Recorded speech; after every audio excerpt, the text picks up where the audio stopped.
talking about the Deps Mad Waiver Buzzbait and the fall time buzzbait bite.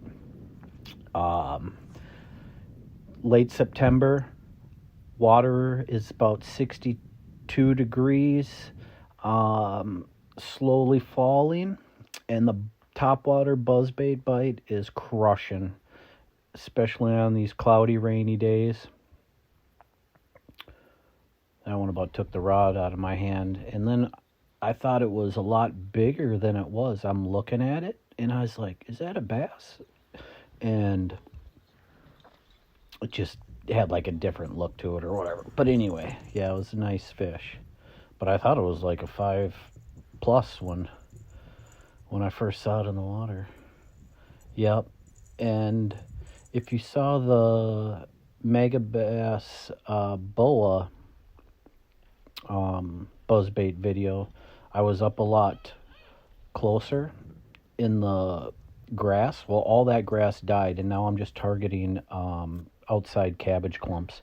And look how dark this bass is here. Man, that sucker was so dark. He's been living back in that back bay all summer in just some gnarly weeds.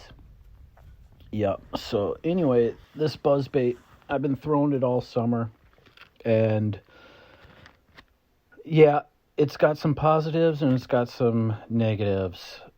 Yeah, I missed a giant pike here, and I mean a giant. And I think next September I'm going to run a topwater pike guide trip, because I can't believe all the topwater pike I've been catching and missing. Like, even besides that one, I had a lot of them coming up and looking at the bait. And so anyway, the positives, man, it's got a real nice sound, leaves a real nice bubble trail, and I think it'll fit a niche, you know. But the bad, man, for all the good features it has, man, the durability on it was lacking big time.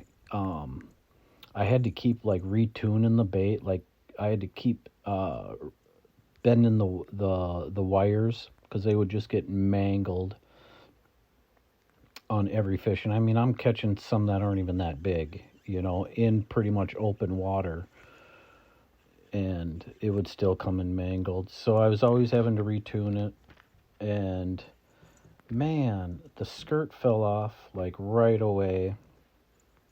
And I don't know if that's just because I've had this bait for quite a few years, and I don't know if the rubber band just got bad. But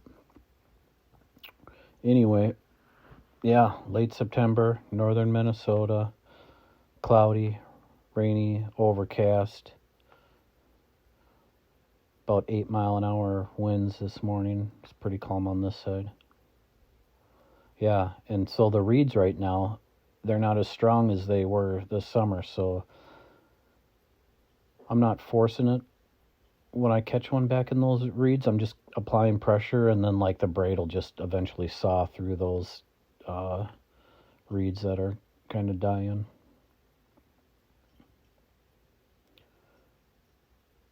Yep. I started out deep and was not happening, and I was like, well, there's been some boats from Lake Place sitting on my spots or trying to out deep. So I was like, well, I'm going to go up shallow. It's a perfect day for it. Just went up and pretty much pounded on them up shallow. That's the episode, guys. Thanks for watching.